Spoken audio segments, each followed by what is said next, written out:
All right, weekend with Kazi. So today we're doing two things to the GTR. One of them is we're going to be switching out the door hinges with these R35 ones. That way it can actually stop in place. If you don't know, when you open the doors on the GTR, they don't really have like a little stop sections area. They kind of just open and close at will.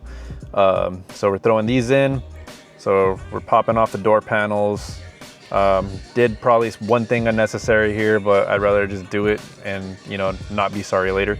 So I got the speaker off and I actually have the window down. You'll notice you can actually do it with the window down or up, but I got the hardware off, slid the old one out through the hole and slid the new one right back in, making sure that you have the large nut pointing up for the clip to put back in. You'll see. You're also going to need to buy your own nuts and possibly washers if you're that cautious. The reason being is because the R35 door hinges actually have studs on them, not just holes for bolts to go through. And here's pretty much the finished product with the clip on top of it. And here's how it looks like now. Definitely an underrated upgrade, but this next one I'm actually kind of proud of.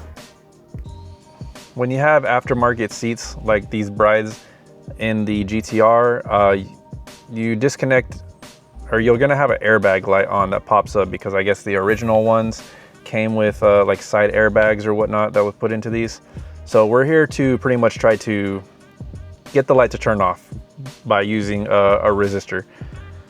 So after some research, I ended up finding out that passenger side airbag and the steering wheel airbag on a Lexus IS 300 at the junkyard, they actually have the same connector. So I ended up cutting the male side of them on both of them. Luckily this one had both. Still wasn't sure if this was gonna work, but I wanted to shoot my shot at it. So here we go. We're just gonna run the special, making this as plug and play as possible. So finished crimping it and now we're heat shrinking it to make it look all nice and pretty. Still not knowing if this is gonna work.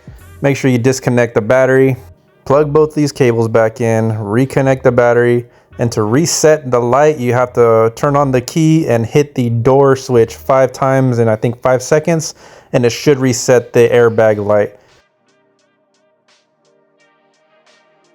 Fired up the car, no airbags exploded, and we drove it, tested it.